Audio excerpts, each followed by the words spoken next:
दोस्तों आप लोग देख रहे हैं राइजिंग भोजपुरी और राइजिंग भोजपुरी में आप लोगों का बहुत बहुत स्वागत है। दोस्तों चंडीगढ़ में खेसारी लाल यादव का काफ़ी सारे गाने का वीडियो शूट हुआ था, उसी में से एक गाना को रिलीज़ किया जा रहा है जिस गाने को लिखे हैं श्याम देहाती। और दोस्तों उस गाने का पोस्टर को भी रिलीज़ कर दिया गया है जिसको आप लोग अपने मोबाइल के स्क्रीन पर देख सकते हैं। दोस्तों उस गाने का नाम है मोबाइल कवर और इस गाने में म्यूजिक दिए हैं विनय विनायक। और आप लोगों को बता दें कि इस गाने का वीडियो का टीजर को कल यानी 15 मार्च को सुबह में 6 बजे speed records Bhojpuri YouTube channel से रिलीज किया जाएगा। और दोस्तों जहां तक कल इस गाने का टीजर को रिलीज किया जा रहा है तो परसों इस गाने का वीडियो को जरूर रिलीज किया जाएगा, क्योंकि स्पीड रिकॉर्ड्स भोजपुरी से जो भी खेसारी लाल यादव का गाने का वीडियो रिलीज होता है उससे एक दिन पहले उस गाने का टीजर को रिलीज किया जाता है।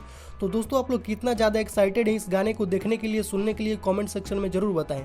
फाइनली कल सुबह आप लोगों को इस गाने का टीजर देखने को मिल जाएगा और परसों इस गाने का वीडियो। तो दोस्तों अभी का कुछ यही अपडेट है।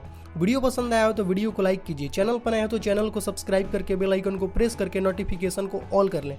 तो मिलते हैं एक नए वीडियो में नए खबर के साथ, तब तक के लिए धन्यवाद।